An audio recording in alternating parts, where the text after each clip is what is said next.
Everybody, welcome back to Falcon Plays Dark Souls 2.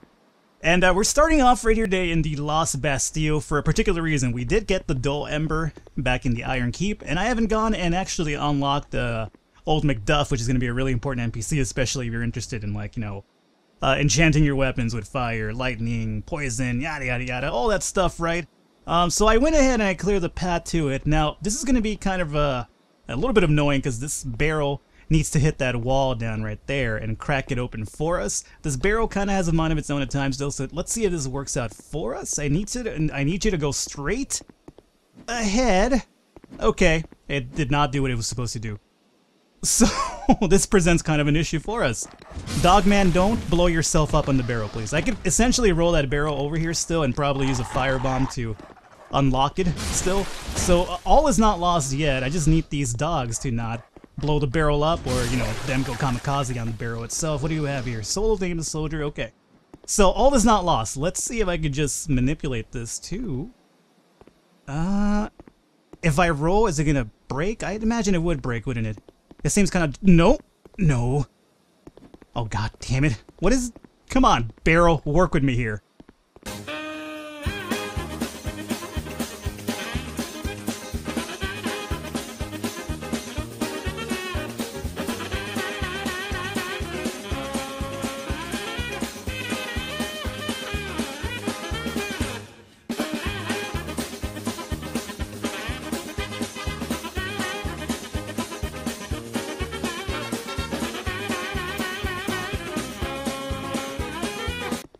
It does seem to be angling out, though, doesn't it? I don't have a key for this, do I?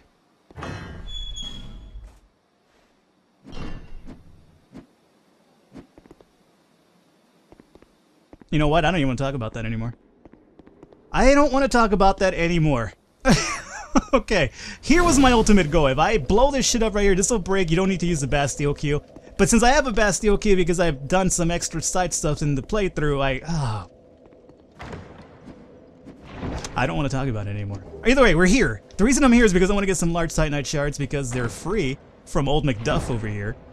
And we could use those to upgrade some more weapons. I apologize.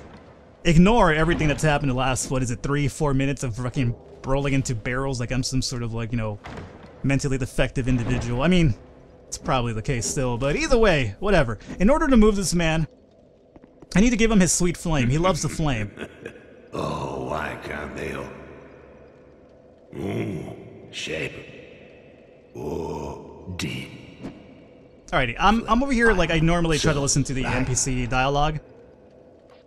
I'm not gonna do that right now because he's just gonna basically, I'll give you the Cliff Notes version. He's gonna talk about how he has a boner for flames and how, you know, nobody but Flame could pretty much save his sexual itch and whatnot. So I've done that, right? I give him the flame. Now he's gonna be an available NPC for us. He's gonna, you know, forge our weapons, sell us some pretty good stuff. But before you could get the, I guess, chest that he's sitting on, you do need to move him. And because he loves flame so much, as we know, if we light this over here. Hey, MacDuff, I got some flame for you, bro. Let me just go back over here, take a sit, reset his position, and he should be over here working away because he loves the dear flame. More need flame. So what's available to us here? I forget what this is. I'm not sure if it's even really important to us, but, you know, if you're kind of being a completionist, you might as well be. Craftsman's Hammer and Twinkling Titanite. So the Titanite's not going to be too bad for us, quite honestly. Alrighty. I ought to fit. Yeah. So he's going to talk about another flame. There's no other flame in the game. Just the Dull Ember. It's not like Dark Souls 1 where there's like 70 different embers of kinds. So right now we're just going to see what he has for sale. And Bastard Sword, Uchi Katana. So if you're an Uchi person, there you go. Winged Spear, Sight. What I normally go for is the longbow, so let's buy this. And I'm gonna get the Royal Kite Shield. This is basically the one that I used to replace my Drangleic Shield with. It weighs a bit less, has a little bit less stability, but I feel that the less weight kind of counteracts that to a degree. I mean, whatever, it's not a really big deal anyway. You try to dodge most of the stuff in Dark Souls. And he's gonna actually sell large Titanite shards ad infinitum, so a good place to actually stock up on him. We only have 3, right? So, what I'm gonna do... And let's go check. I'm gonna probably upgrade something, but first let's look at the infusions here.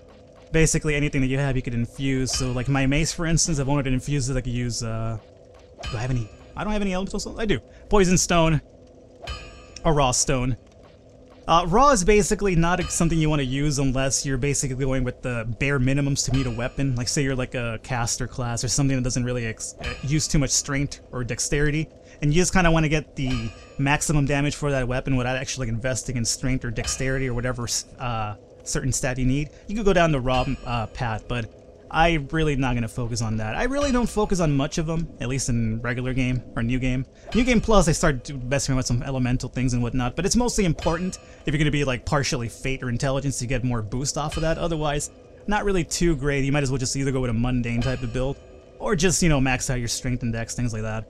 And he could repair stuff for us and reinforce weapons. So let's check out, is there any way for us to upgrade our mace anymore? And speaking of which, I don't think I have the Black Knight halberd just yet, right? I think we get that in the next area that we're going, which is something that I'm gonna want to get because I love the halberd. It's kind of like my go-to weapon. I need 2 Titanite chunks, so right now +7 is basically all we could do for our mace. So with that in mind, is there anything else that we've been using? I don't think so. Not really, so I'm gonna stick to the mace for now. And let's see, longbow is what I got here. This requires more dex and strength, but it'll give you a little bit longer range. As you can see, from 45 you go to 50. Not really too big of a deal, but I think ultimately it will get more damage scaling. Or not scaling, but at least it's going to have like a higher damage output at the same +6 range as this guy. But you know what, I'm going to just roll with the short bow 6. Not really a big deal for us right now. I'm going to just hold on to my Titanite shards. Maybe we could even, I don't know, upgrade something that we use continuously on our guy, like, not that.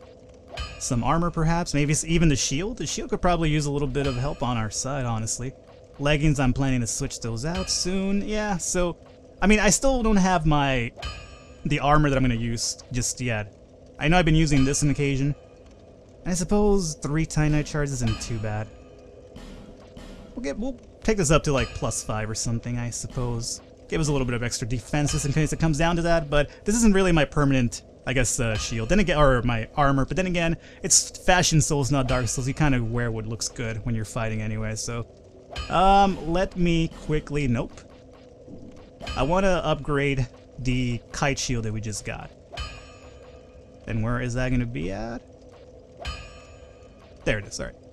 So, this will give me a little bit more defenses in terms of, like, you know, magic attacks and stuff like that. Not enough Titanite shard, that's unfortunate, but no big deal. Alrighty, and I'm not going to have enough to buy more of this, but I have 4. I'm going to hold off. I don't really have to upgrade anything right now with large Titanite shards anyway. So that's going to be good. We got him unlocked, which is what I wanted to do, so at least there you guys go now. And from here, we're going to, I guess, I'm not going to cut off. I'm just going to go to Majula straight up. And I guess the next place we have to go, if I'm right, is we did this. I guess we're going to the Shaded Ruins. That's what seems to make sense at this point, so let's go to Majula. And usually I try to cut off with this and go to the area, but since the Shaded Ruins entrance kind of coincides with the location of Majula, might as well just make it one fell swoop into that area. So I apologize for lagging it a bit with the McDuff thing here, but I don't want to talk about that door and that key, man. I just don't. The only thing I could say in my defense is that I'm so used to blowing that thing up early in my other runs. I'm kind of making it seem like I've gone through this game a million times. I really haven't. I've gone through it probably 3 times off camera at this point. But most of the times I normally use the barrel to unlock the wall before I even get the Bastille key, so I forget that you could unlock that with the Bastille key. So from Majula, you're going to be going straight up over through here, and the Shaded Ruins kind of a pain in the dick place at times because there's going to be a lot of chances for us to get cursed. And honestly, at least in my opinion, the first boss that we run into, one of the most difficult bosses for me at least. I'm not sure why. Have you business? The way you're under is all blocked. Heavens up. Oof. See that statue? Hey. We've talked to this guy before when we got some items, right? I do believe, right. So that's Benhart. He's going to basically help us out in this area. He's going to be the NPC summon for this area.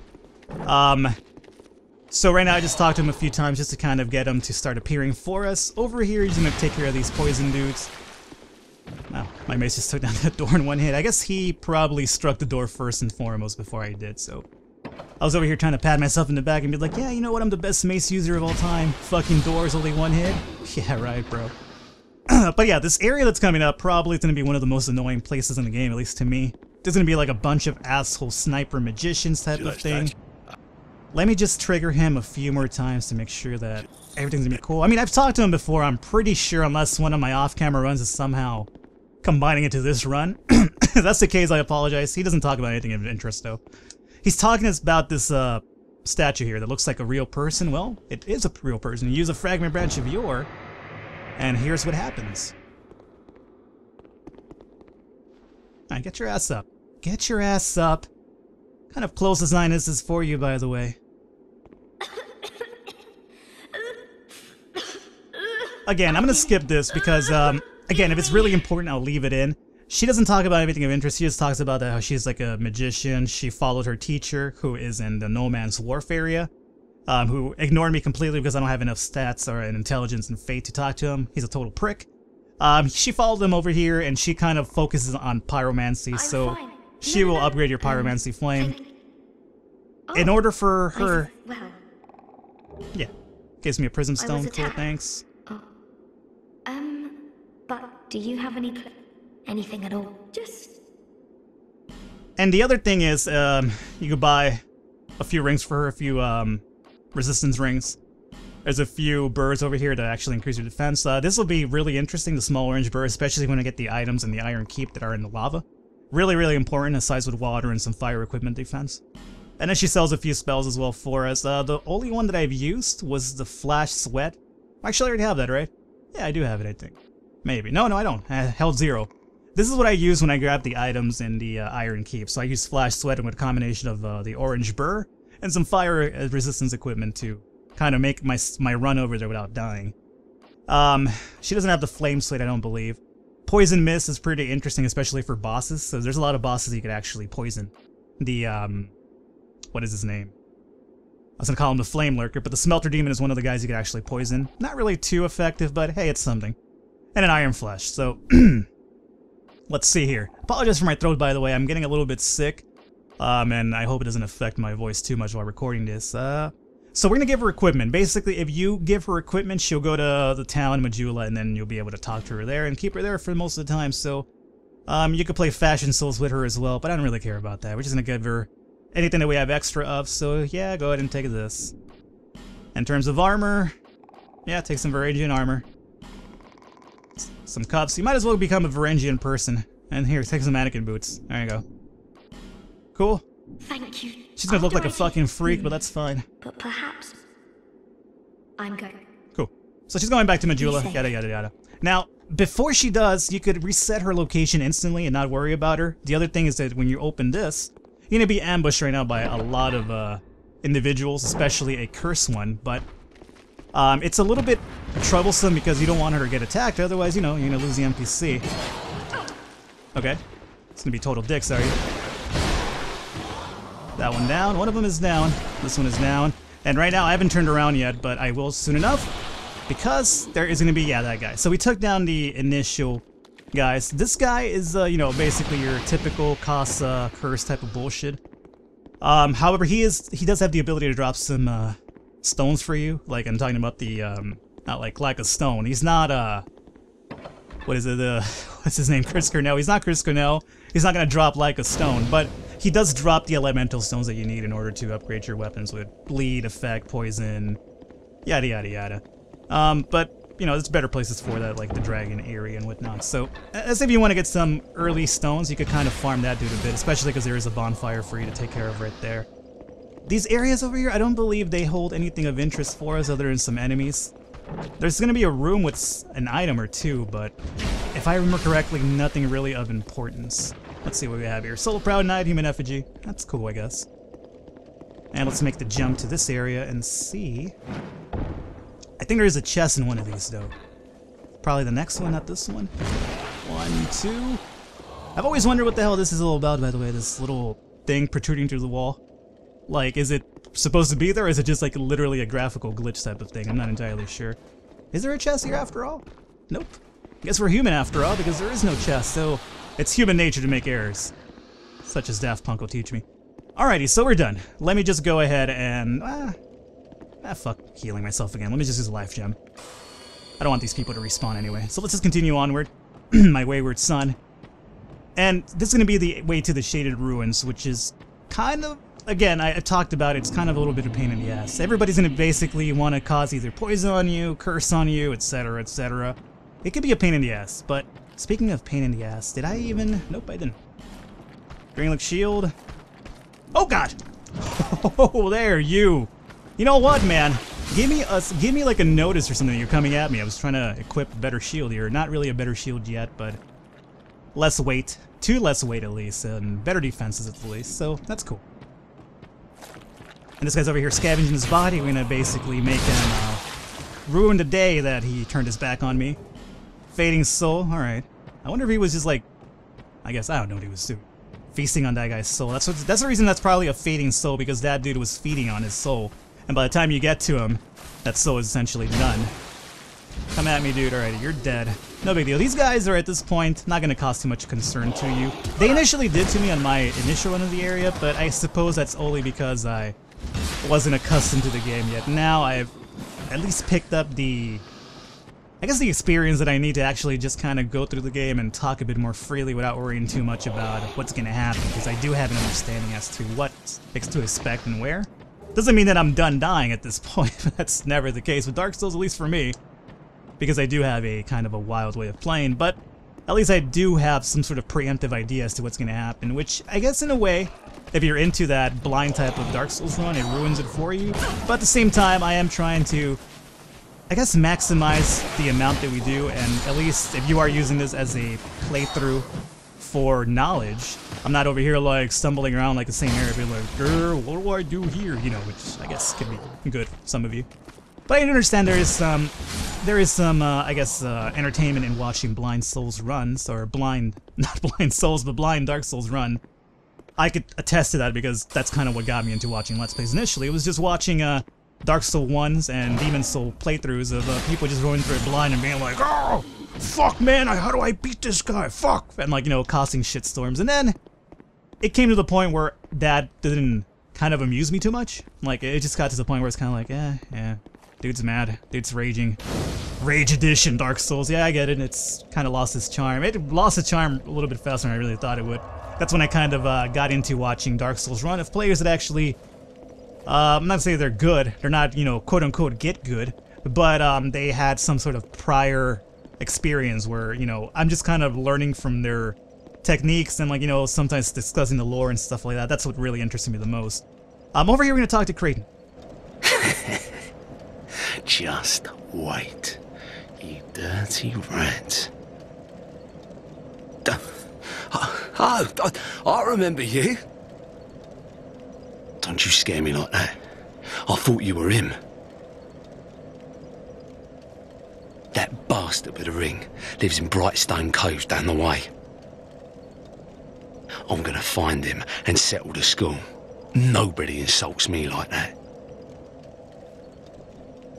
For the good of the world and for my own honour. I won't let that bastard live another day.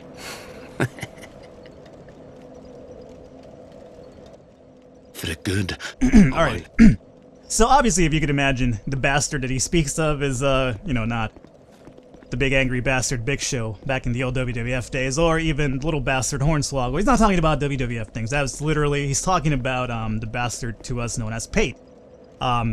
So you're thinking, remember we talked to KO, right, the map maker, and he talked about in his homeland there was a serial killer by the name of Cray something.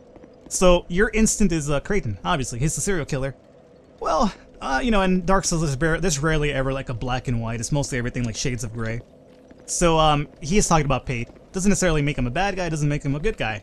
Doesn't make Pate a bad guy or a good guy. So we'll discuss more of that when we get to the area. For now, let me just take down this little side pad here. Right now, we're not supposed to be going through here just yet, because we're going to be locked out of this area soon enough. But there's a few things that we can kind of grab, and even a returning boss that we could fight, just for just extra items and whatnot. Nothing I'm going to probably use for my own run, but at least it's there. Longsword, cool. But we might as well explore this area before we go down to Shaded Ruins. And the Shaded Ruins are a little bit annoying. I'm not sure what to expect from it, just because, or at least how it's going to look in terms of YouTube. Let's just say that the whole area, the quote-unquote fog area, is completely foggy. So there's a few items you could grab there. One of them I always fucking miss, no matter what I do. I always miss unless I take my due diligence in finding it.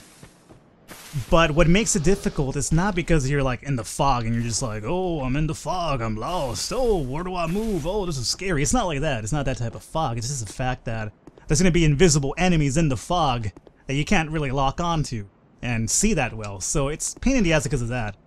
Over here, see if we get a good shot at him. That is the Flexile Sentry. We already dealt with him. Basically, well, we dealt with him in a sense, and we had Lucatiel on our side. He's not going to aggro from here, which is a little bit upsetting. Like, he'll come at you, but he leashes, like, around somewhere over here. So if you range him, it's an easy kill. I feel a little bit scummy doing it, but you know what? If the game is allowing me to do it, I'm going to take advantage of it. Just because, you know, I didn't tell him not to come and fight me. No, I'm not telling him, you know what, Flexile Sentry, that's the position you have to stay, you're not going to go anywhere else. But however, his position in this area is kind of interesting, and I'll tell you why right now. Here, this guy here. And what, he dropped something for us. What did he drop?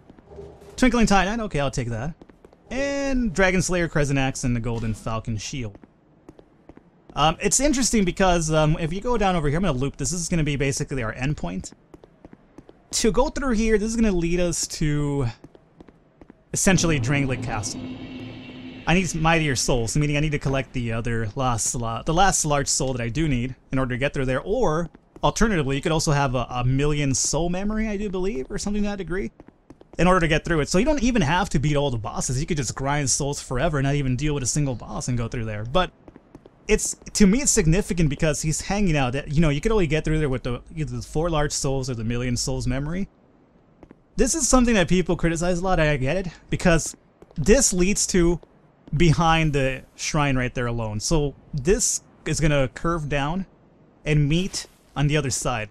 So the criticism here is, if that's the case, why can't I just fucking climb over this thing and whatnot? It's a game mechanic first and foremost. I mean, there's a lot of things in games that we question, right? Like, oh, that doesn't make any sense. But, you know, you kind of have to just lose yourself in the world and whatnot. And I think that the Flexile Sentry is here in a sense, even though he's easy to kill, he's kind of like the protector of actually going across through there. So, you know, he's kind of there to protect you from actually going through it. Sure, you deal with him quite easily, but that's the way I see it at the very least. And, you know, it's easy to kind of get lost and be critical about the whole thing and be like, oh, that's just stupid, yada, yada, yada.